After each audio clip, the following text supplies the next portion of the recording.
So having started with Absalom, who is certainly a very enigmatic son of David, we now turn to one of his most enigmatic supporters. But where to begin with a man like Joab without trying to cover the entire breadth of his whole life? Well, the most logical place to begin our search is with his family. And often the scripture is actually silent on the early formative years of some of its most important characters. For example, we know very little, in fact nothing basically, about Elijah's early life. We have very scarce detail over John the Baptist's early life, and the same is said for Christ. But that doesn't mean we can't glean a few pieces of information with which to inform ourselves. So here's what we can pull out about Joab from the early part of the record. So he's referred to throughout the record by this metronomic phrase. Now, Uncle Colin's thrown me because he said Zeruiah, and I grew up saying Zeruiah, but then I got told in Australia we say Zeruiah. So what's the consensus? Zeruiah, controversial. Okay, because I also came up here saying Adonijah, because that's how we say it in New Zealand, but I got told, no, it's Adonijah. I think all of us are probably saying the biblical names horribly wrong, by the way.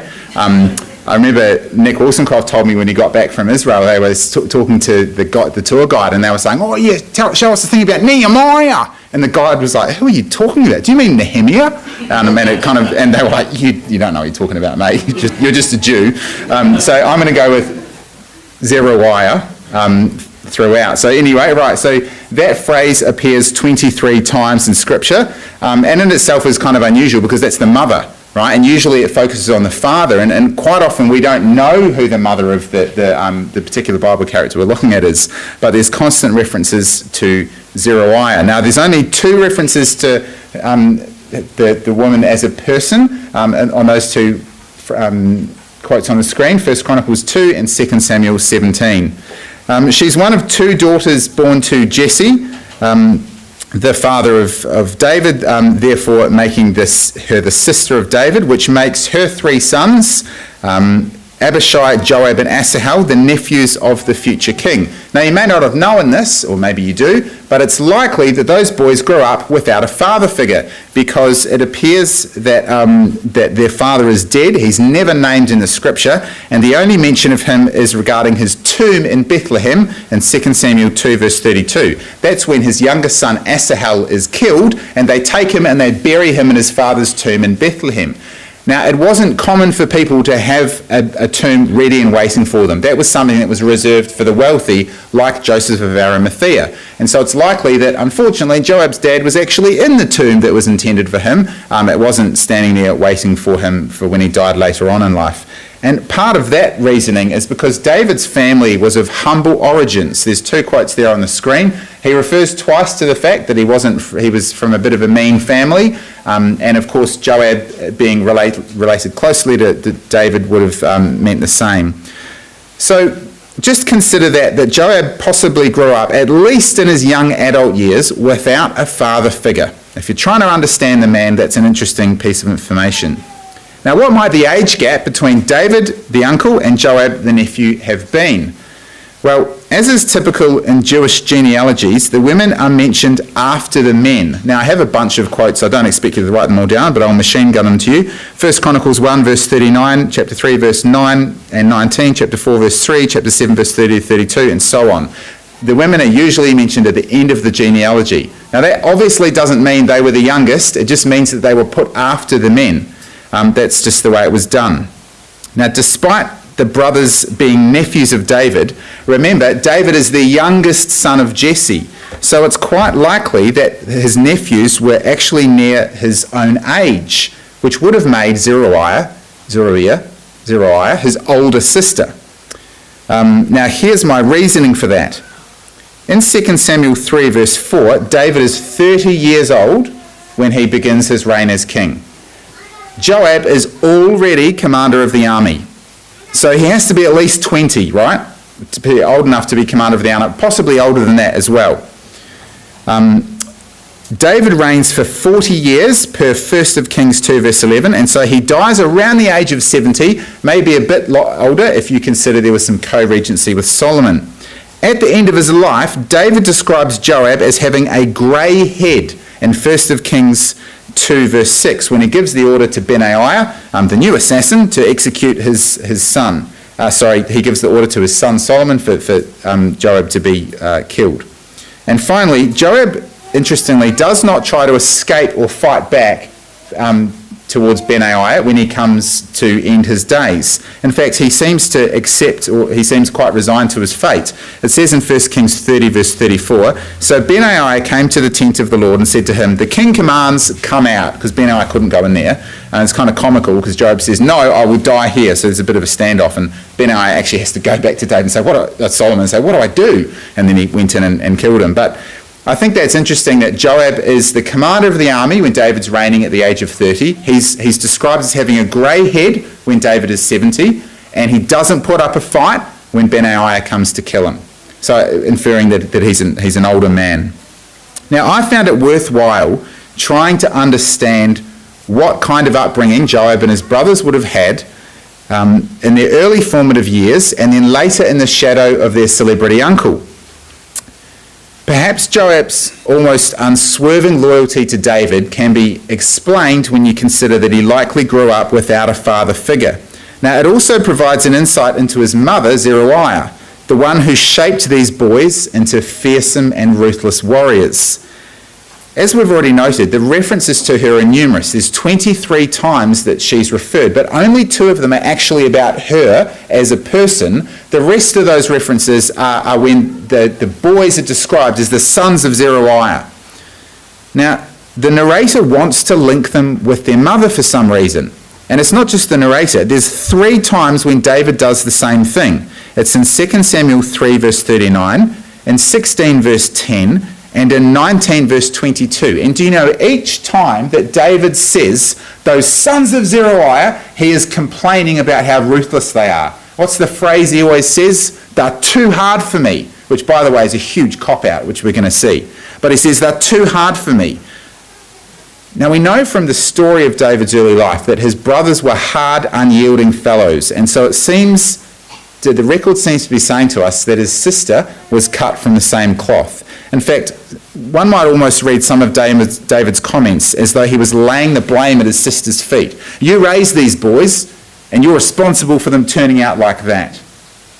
So for our second study of this series, we wish to look at Joab's impact on David through 2 specific events. And unsurprisingly, both of them are murders.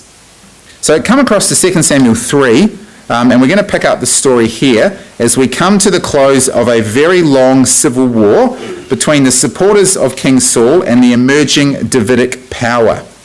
Now in 2 Samuel 3, I haven't actually written down the verse, which is not very helpful, so where are we? From verse 20 onwards, Abner comes in and makes this accord, basically. And from verse 22 onwards is where we pick up the story. Now what happens here is that Joab is returning from yet another successful raid, and with a lot of spoil to boot. And what he's told is that the lone hooded figure that they passed on the road as they were coming in, turns out that was none other than Abner, his sworn enemy, his equivalent in the camp of Saul. That was actually Abner, he gets told. Worse, it turns out that David's made a covenant with Abner, and that between the 2 men, they've figured it all out after years of civil war, and they're going to be able to unite the tribes.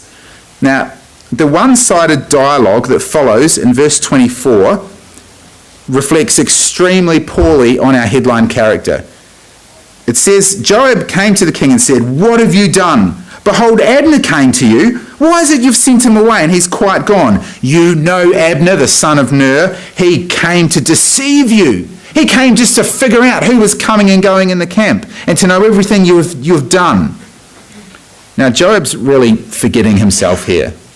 This is an extremely disrespectful way to speak to the king. Imagine if it was just normal process to walk up to the king and say, "What do you think you're doing, you idiot? Don't you know what he's up to?" I mean, Joab's totally forgetting about who he is dealing with here. David's not some 8-year-old boy king. He's the hardened shepherd boy killer of lions and bears, 1 Samuel 17, verse 34 and 35. He's the youth grade champion in Goliath killing, 1 Samuel 17, verse 50. He's a wily fugitive, practiced in the art of stealth. He knows how to hide and deceive people. 1 Samuel 26, verse 7.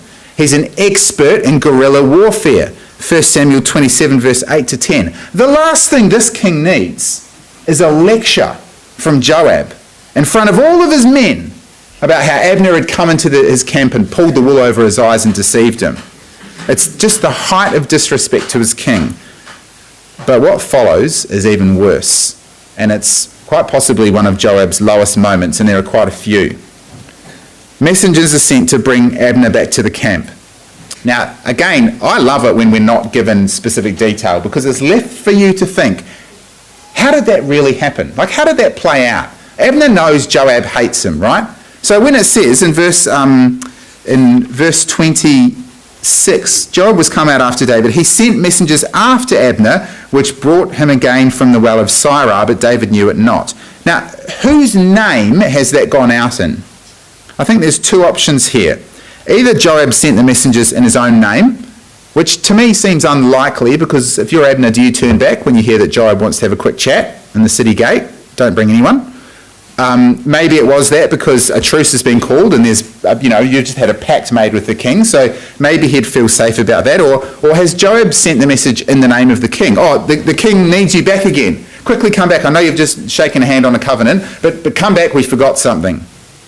Now, I'm really not sure which is worse, Joab committing murder in his own name when a man clearly trusted him enough to turn back, or if he's doing it in the name of an innocent third party. Whichever one it is, the alarm bells didn't ring soon enough for Abner, because it says that Joab took him aside into the midst of the gate to speak with him privately, and there he struck him in the stomach so that he died.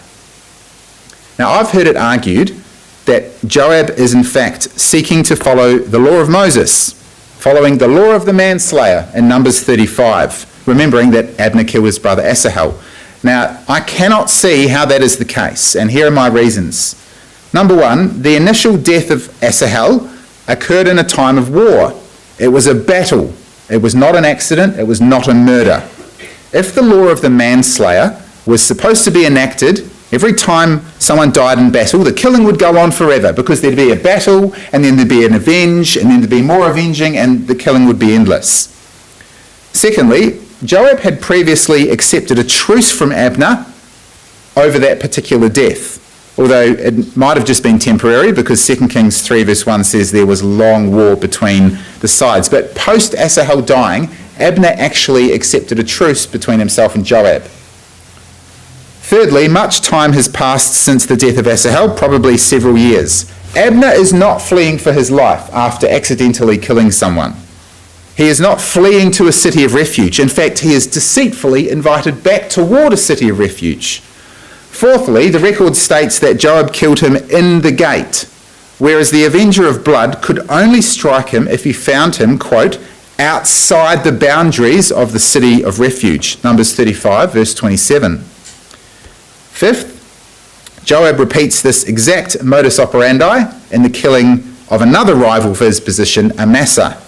Amasa has not killed anyone related to Joab. In fact, Amasa is actually on his team, and yet Joab repeats this exact MO. And sixth and final reason, David's condemnation of Joab is absolute. He offers this curse, it's there at the end of the chapter, he offers this curse upon Joab and all his descendants, present or future, and then he humiliates him by requiring Joab to go in front of Abner's funeral bier in sackcloth and ashes. And then the chapter ends with David lamenting over Abner, and he clearly identifies Abner as the evildoer. That's in verse 39. Yahweh shall reward the doer of evil according to his wickedness. And so in my mind, arguing that Joab is somehow trying to fulfill the law of the manslayer simply doesn't fit with the facts of the story.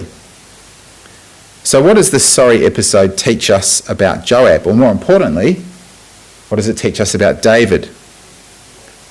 Although the record clearly states Joab killed Abner in revenge for the death of his brother Asahel, he stood to gain personally and politically by removing a dangerous rival, because he was the head of his army, and Abner's the head of the enemy army, and a covenant has just been made between David and Abner, so that job's up for grabs. And so in Abner, Joab sees his rival, and so he gets rid of him. Now I want you to remember that point when we come to our second story. But there's a really sobering point here for us here. Maybe you've thought about this before, maybe you've never considered it. That should be the end of Joab in the Bible. He's done. That's the end of his story. Do you know why? Because David should have executed him. That's what the law required. If a man comes presumptuously upon his neighbour to slay him with guile, you take him from my altar, that he die. David, I'm sorry, but you ought to kill your nephew, because look at what he's done. Remember, David had previously executed an Amalekite for falsely claiming to have committed murder. Not that David was to know it. He didn't know it was true or wasn't true at the time. 2 Samuel 1. Joab has actually committed murder. It's premeditated, and it's possibly in the name of the king. And regardless, he's murdered a man who is under the king's protection. I mean, they've just made a covenant that they're going to join up teams. Everything about this murder is unlawful, and David's reaction to Joab's treachery shows the same. And yet, here's the hard question.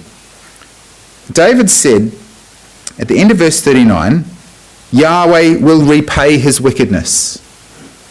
You know, that sounds godly, but sorry, that's not good enough. That is not good enough. What stopped David's hand from pronouncing judgment of the law of Moses upon his nephew? Whether David allowed himself to be affected by respective persons, maybe he feared the repercussions. I mean, 10 minutes before, he had 2 army commanders. Now he's only got 1. Is he supposed to kill that army commander? Does that now put him in a position of political and military weakness? Oh, this is a huge conundrum for him if he's not thinking about it from God's perspective. If he's putting the law to one side, he's got problems here. What do I do in this situation? Maybe he feared the repercussions of executing his own general during a time of war. But regardless of whichever way you try to spin it, this is an abdication of David's duty as king to uphold the law, especially when his own general wouldn't even uphold his own word. Unfortunately, as we'll see in the next episode, David's weakness for Joab means that this sorry situation is repeated numerous times. And each time, Joab's sense of his own aura would grow, this untouchable aura. And evidence of that, as I've said, is the fact that Joab went and killed Amasa in exactly the same way, realising, I think now, his king would not move against him when he did it. So that's a brief look at the conflict between Joab and Abner. This clash between 2 characters is no coincidence. Joab's life can actually be mapped out by which character he's currently in conflict with. Hopefully that's not something that's ever summarised of our life. Here they are. Joab versus Abner is round 1. Joab versus David is round 2. Joab versus Absalom. Joab versus Amasa. And finally, the one conflict he wouldn't win, Joab versus Solomon. But it's the second point that I want us to consider now. We generally think of Joab as David's most loyal attendant. So you might be confused by this idea of conflict between Joab and David. But there's more than meets the eye. Conflict is present, but it's of a different sort, not open animosity and violence that Joab showed against Abner, Absalom, or Amasa, for example. Now, to do this, to explore this conflict between these 2 men, we need to do some scene setting. Now, I want you to come back to 2 Samuel chapter 5, because 2 Samuel 5, chapters 5 to 10, are sort of David's golden period, if you like, of his time as king. They are really the narrow corridor between the civil war of chapter 1 to 3 and then everything that happens after Uriah dies in chapter 11. So chapter 5 to 10 is a bit like the golden age of David's reign, before anything's really starting to collapse around him. Now, there's a bunch of military victories in these chapters, and they're all done in David's name. But I asked you to turn to chapter 5, I actually meant chapter 10. Chapter 10 helps us understand that it's actually the sons of Zeruiah who are doing this, who are responsible behind the scenes. Now, I don't know if you've noticed this before, but when David's reign is going really well, when it's flourishing, Joab is conspicuously absent from the record. And yet, when David neglects his kingly duties, when he fails to dispense justice, or when he allows personal sins to cloud his judgment, Joab's appearances in the record directly coincide with those moments when David is waning. For example, David's sin with Bathsheba and the subsequent murder of Uriah that we read about is all affected by the hand of Joab.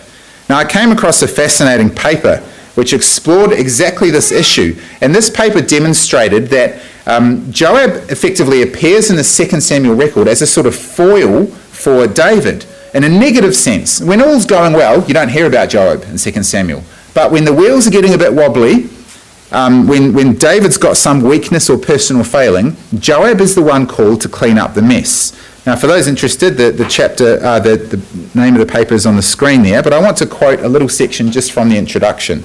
So bear with me while I read this to you, because I think it's really interesting. Apart from King David himself, the most prominent figure in the history of the latter days of his reign is without any doubt his army commander, Joab, the son of Zeruiah, a relative of David. Perhaps more than any other person in biblical history, David's life is known in terms of his encounters with individuals, David and Goliath, David and Jonathan, David and Bathsheba, etc. However, the individual that served as David's right-hand man for his entire reign, who led Israel into battle, who dealt with every big problem David faced, was Joab, and he was largely not understood. Joab's complexity revolves around his unique relationship with David and the questions surrounding his own character. At several points, David's reign seems to have been preserved through Joab's intervention alone. However, these interventions often come through morally questionable actions. These actions cause one to ask if the end justifies the means. David's reign certainly would have looked different without Joab's seemingly indispensable involvement. How are we to view this wily character, and what are we to learn from his involvement in the life of David? The author of Samuel uses Joab to emphasize David's shortcomings as king. When David fails to lead as he should, Joab becomes prominent in the text, and the discerning reader should be prompted to question David's actions. I'm not sure if you've thought about the relationship between the two characters that way before. We won't explore it any further, but bear it in mind next time you're doing the daily readings and you're going through the 2 Samuel record, and think carefully about what's happening when Joab turns up, and ask yourself how David's leadership is going. Now, come across to, don't move from chapter 10 yet. The most notable event where this occurs is our reading, chapter 11. But to understand this, we have to actually go back to chapter 10, because part of David's problem is his star general Joab. He is such an effective fighter, he is so good at his job, that David can start to actually hand over some of his own responsibilities. Now, you might want to grab a pencil, because we're going to just circle a couple of things at the beginning of chapter 10. The first thing to notice is that in chapter 10, it's the story of Hanun, king of the Ammonites. And David notes that Nahash, the father of the new king, had been loyal to him, so he sends a deputation to Hanun to pass on his condolences. Now, the key word is sent in verse 2 of chapter 10. David sent. Right? Now, that may have been commonplace. I'm not criticising that. Maybe the king of the Ammonites wasn't worthy of David actually turning up himself. But either way, David didn't go. He sent someone else to do the job. And that's actually where the confusion arose, because Hanun's princes got the better of him and said, he's sending spies. He's trying to spy you out, which is the same thing Joab had thought about Abner, by the way, who'd come in his innocence. And so those men are humiliated and sent back home. Well, what happens? By the way, verse 3, you have it again in the middle of verse 3. Has not David sent his servants? Well, they get shaved and embarrassed and they get sent home. And verse 5, when they told it to David, he sent to meet them. And then, of course, this causes a huge kerfuffle. The Ammonites realise that they've done something pretty stupid here, or maybe they were looking to provoke Israel. So they muster a great army, verse 6. I love the way the King James says it. And when the children of Ammon saw that they stank before David, I just love how comical that is. It's like you imagine them sitting going, oh, David's quite unhappy with us now. Like, how did that happen? And then, so they have to muster this army. And so they hire the Syrians. There's this formidable army. There's 20,000 foot soldiers from the Syrians. There's 1,000 men from the king of Maacah. And there's 10,000 men from Tob. And that's just the people they hired. So the Ammonites have their own men on top of that as well. Now, what's David's response to this military threat? Well, there it is in verse 7. When David heard of it, he got his army together and he went out himself, because that's what the Israelites wanted from a king. The Israelites said to Samuel, give us a king who can go out and fight our battles. So David thought, well, I better do that. And he put on his war coat and I made that all up. Verse 7, when David heard it, he sent Joab. And there's a great irony here, because it's Nahash, right? It's the son of Nahash. And that's actually the first battle that Saul ever fights. And Saul goes out himself and he leads the army, and we're going to see that tomorrow. And Saul does what Israel were looking for, a king to lead them in their battles. And now we've got the son of Nahash fighting them again, and David goes, I'm all right, I'll send Joab. He's just the man. And it's just this beginning of this sense of David abdicating his duties and handing it over to Joab to go. And so we have this huge battle. It's actually a really interesting battle if you look into it. David's happy to stay at home, and he gives the job to Joab. Joab's in serious peril, by the way. So what you've got is you've got the Ammonites in their city, and you've got the Syrians in the open field. And when Joab turns up with his one remaining brother, the Syrians wheel round out of the open country, and they come round and they flank Joab and Abishai and their men. Now, Joab and Abishai confer, and Joab breaks his army into 3 companies, and I wonder if that's an echo to a possible hero of his being Gideon, who did the same thing. Saul also broke his army into 3 companies once to win a battle, so it seems like they've all done their history. Joab turns to his brother, verse 9 of chapter 10. When he saw the battle was before and against them, he says, verse 11, to his brother, if the Syrians be too strong for me, come and help me. If the children of Ammon are too strong for you, I will come and help you. Now, this is Joab speaking. Listen to verse 12. Be of good courage, and let us be courageous for our people and for the cities of our God, and may Yahweh do what seems good to him. It's said that our true character comes out under pressure, and if that's true, then there is much to admire about Joab's character in this moment. He's not all bad eggs. I get the sense that he is very aware that today could be his last day on earth. David has sent him here. David is not there. It's Joab and Abishai and the army, and they are in serious peril. Now, interestingly, the pep talk he gives his older brother echoes a few other moments in Scripture. Moses' speech in Deuteronomy 31, verse 5 and 6, Joshua's words in Joshua 1 verse 9, and even the Philistines. When the Philistines see the ark of God, they fear and they go, come on, let's be like men and fight, and let's do it for our people, and let our God do what seems good to us. So that's 1 Samuel 4 verse 9. Now regardless, the battle goes well for Joab. He turns the Syrians back, and the Ammonites, seeing that their allies have been defeated, they all flee back into their city. So they manage to live to fight another day. Now this time, the Syrians get all upset that they've been defeated in battle, so they come out to attack a second time. They regroup and they're ready for round 2. And now that time, David actually goes out to battle, which is quite interesting. It seems like verse 17, and when it was told David, he gathered all Israel together and he went out to battle. Now I'm not sure why that was. Maybe Joab went home with a battle report and said, look, uncle, we almost died. So David thinks, okay, I'll turn up this time. But any lesson David's learned about the responsibility of a king to lead in battle is soon forgotten. Because as Brother Austin read for us, verse 1 of chapter 11, I think it's deliberately written this way, by the way. It came to pass, after the year was expired, at the time when kings, you should be circling that, kings go out to battle, David sent Joab. It's the same idea. Verse 2, verse 3, verse 5, verse 7 of the previous chapter. David is sending Joab to do his job. Like the previous chapter, David has abdicated the responsibility of national leadership to his army commander and nephew Joab.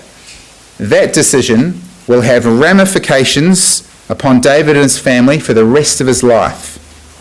But as we've seen, the problems began much earlier than this. Joab should not be around at this point in the story. He should be pushing up daisies after what happened to Abner. And yet he's become too powerful, too successful, and David's trust in sending him out to do a king's job reflects well on Joab, but that's about where the positives end. Now, we've read the story, chapter 11. We know how it goes from here. So we're going to skip over a lot of that narrative that we read. The seduction of Bathsheba, the recall of Uriah, David's bumbling attempts to cover over his sin. But let's pick up the story with Uriah as he races back to be with his men with a very important message from the king himself. And he's going to deliver it faithfully. And David knows that. I mean, it's ridiculous that the pathos in this story, that Uriah can be sent with his own death sentence faithfully. Like, it's just a terrible pathos. So on the surface, the story seems to go like this. Uriah delivers the letter to Joab. Joab reads it and follows the order. But look a little more closely at the details provided, because this is one episode that's even more sinister than meets the eye. If this was a modern-day mafia film, David would have said to Joab, "Make it look like an accident." That's the sum of the instructions that's given to Joab. Like, this is who David is right now. No mistake about it. That's who David's become. Now, David has made a great mistake, which Joab realises, but David doesn't. And I don't mean he's trying to kill his warrior, I mean something else. David has written to Joab ordering the death of Uriah. Easy, isn't it? Forgetting that in battle, nothing is that precise, nor indeed is that simple. How do you organise the death of one man in the chaos of an entire battle? Joab can hardly send Uriah on a suicide mission to the city wall on his own. Joab's words in verse 20 and 21 tells us that he understands the perils of fighting at the foot of the wall, as would his men.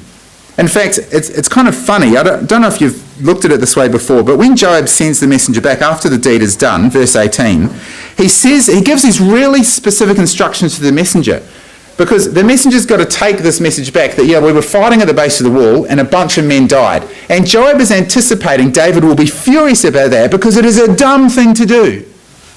They are besieging Rabbah. When you besiege a city, you don't besiege them at the bottom of the wall, because then you get heavy rocks dropped on your head. That's what happened at Thebes, as we had in the reading. That's what happened to Abimelech. Every army commander worth their salt knows that you don't stand at the bottom of the wall and wave up to the enemy. You get arrows through the eyeballs or rocks on the head. And so Joab knows that when the messenger takes this message back, David's going to go, "What a stupid thing to do!"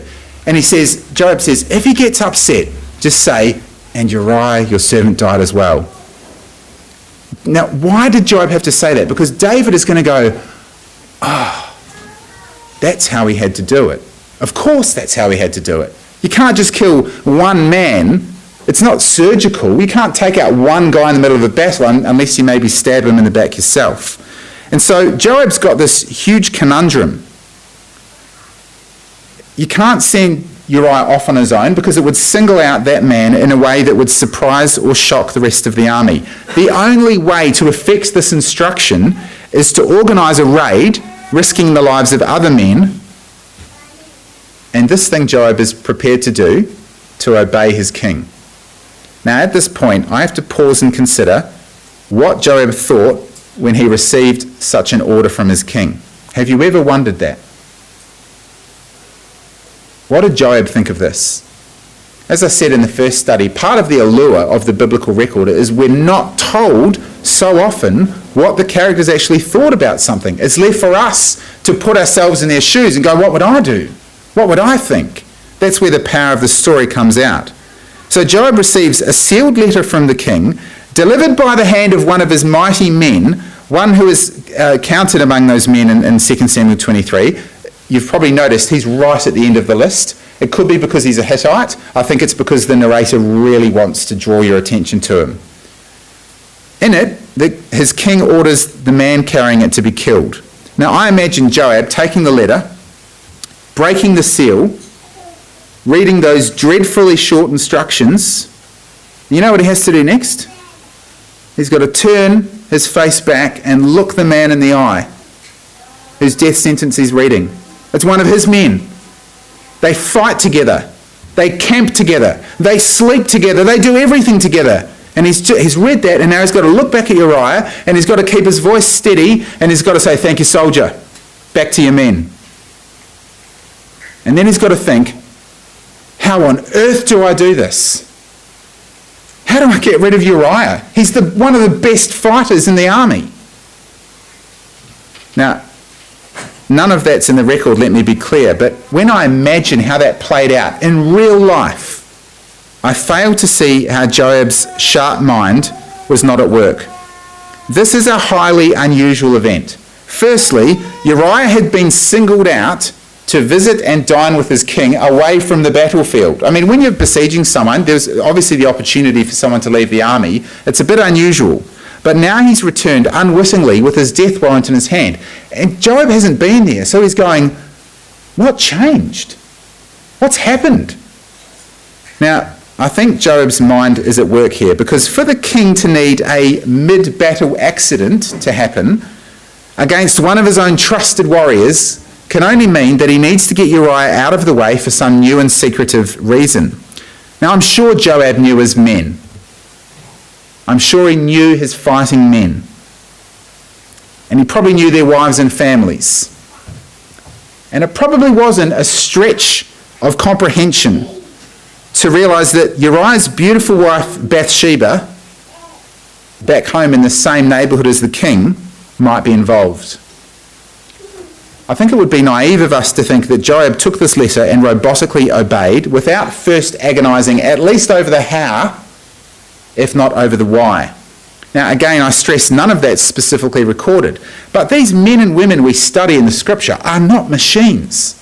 They are real people. They're not one-dimensional packages that we tie up in a little bow and say they always behave like that, or they always behave like that. They're real people with emotions, fears, politics, ambitions.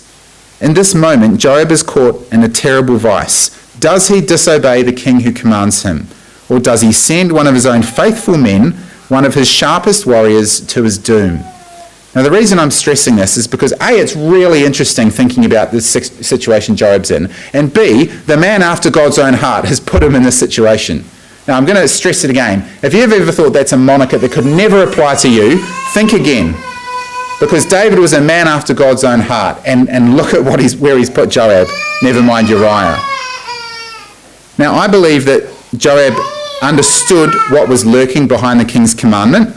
I have two reasons, and I'll explain them now. The first one is that Joab is no stranger to standing up to the king when he believes David is making a mistake.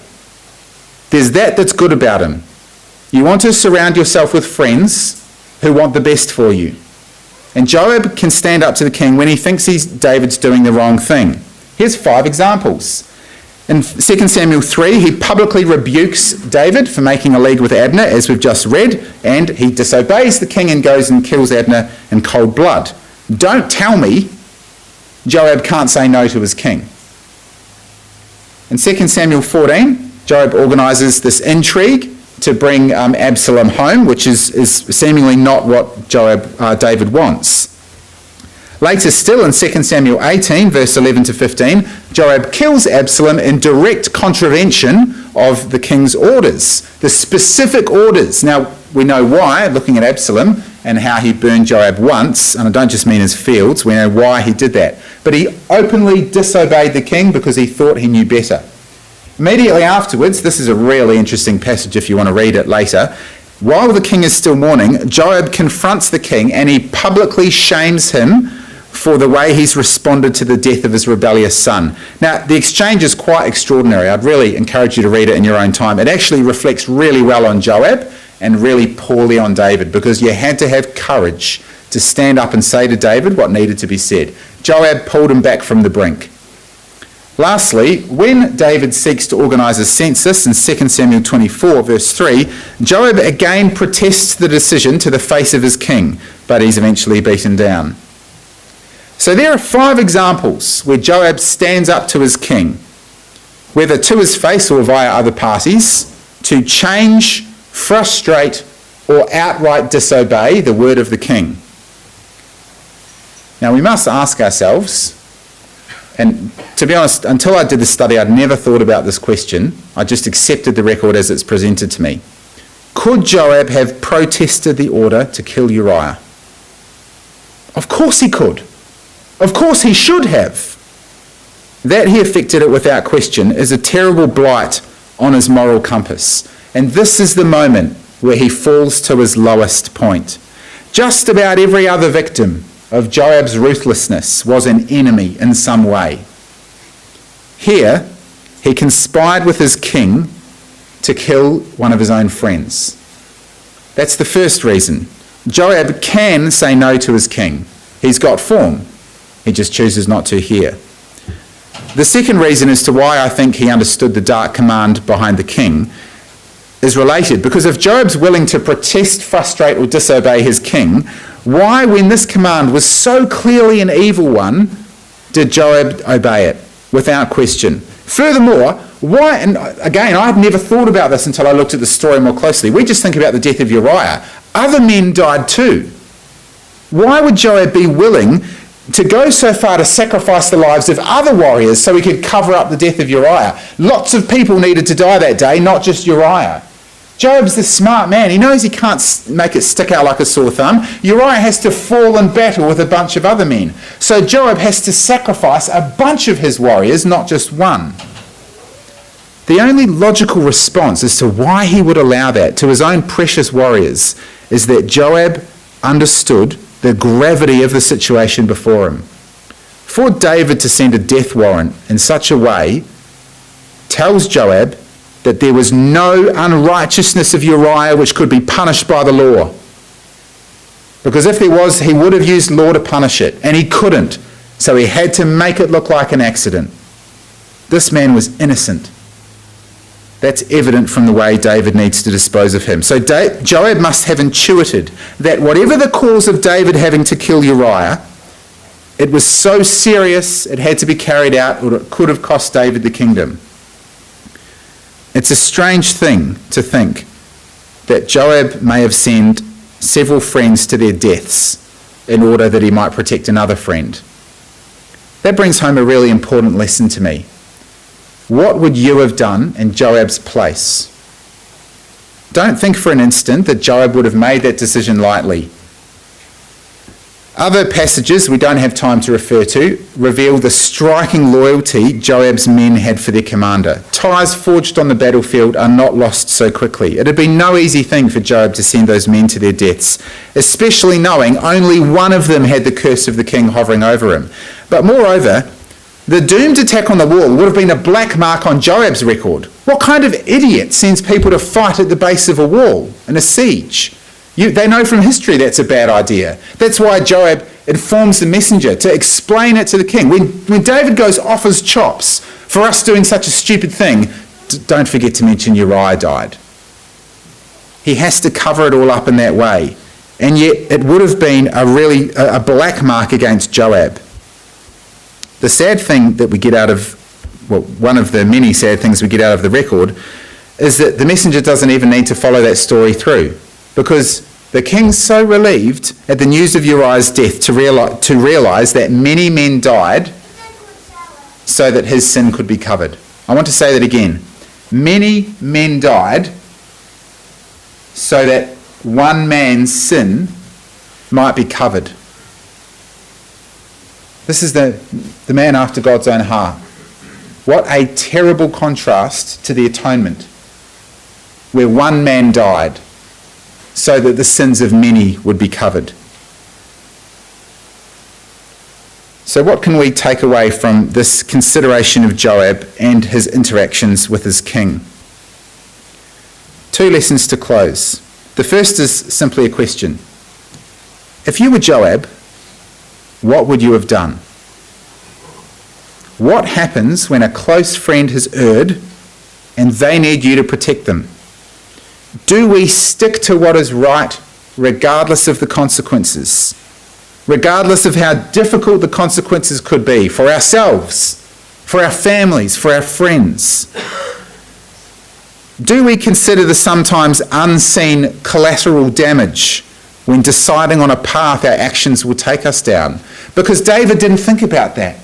He needed one man to be rid of. He didn't think about the impact that would have on the others around him. The impact on Joab, much less on the other soldiers that went to their deaths. How can we stand up to friends or family we know are doing the wrong thing, and yet knowing that to do so could seriously jeopardise our own relationship with them? There's no one right answer for us, because all of our situations will be different, but it's a matter for us to ponder. And I think if you want it summed up in a positive way, surround yourself with friends who want the best for you. Don't surround yourselves with yes people. Those friends, remember the quote at the very end of our first study, faithful are the wounds of a friend, Proverbs 27 verse 6. Surround yourself with people who will be true to you. And that doesn't mean telling you what you want to hear. It means telling you what you need to hear, especially when you're at your worst, when you're at your lowest moment. Those friends are the real friends. For Joab, there was only one right answer, one way to respond to that letter. But his mettle failed him. His morality collapsed, and he sent several of his trusted men to their deaths. Secondly, this class is an exemplary lesson in the peril of practicing the respective persons.